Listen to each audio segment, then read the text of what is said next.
Fetish একটা word কিন্তু recently খুব চলে আর কি এই জেনারেশনে, ফেটিশ। তো আমাদের টিচারদের কিছু চ্যাপ্টারের উপর খুব ফেটিশ আছে।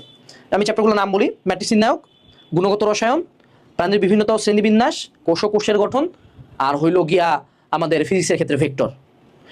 বিশেষ করে ভেক্টর, গতিবিদ্যা এবং বলবিদ্যা, এই তিনটার কথা বললে বাংলাদেশের মেজরিটি টিচার পাগল হয়ে মানে পারেতা মরে যায়, মানে মানে শুয়ে পড়বে যে ও আল্লাহ এত ভালো চ্যাপ্টার, মাই গড, পাগলই হয়ে গেলাম।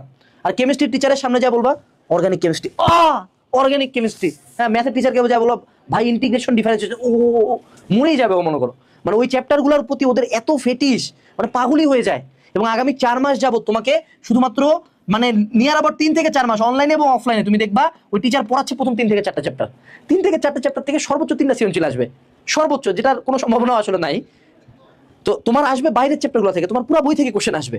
সো দেখো, ওরা অর্গানিক কেমিস্ট্রি পড়াচ্ছে 3 মাস, অর্গানিক কেমিস্ট্রি একটা চ্যাপ্টার, ইন্টিগ্রেশন ডিফারেন্সিয়েশন পড়াবে 3 মাস। ওটি কি, ওটি দুটি মাত্র চ্যাপ্টার, দুটি সৃজনশীল আসবে, 4টে এমসিকিউ আসবে, বাকি চ্যাপ্টার তো পড়তে হবে। আমাদের চ্যাপ্টার 75টা টোটালে। সো কোনো চ্যাপ্টার গত ফেটিসে ভুগবা না। ইভেন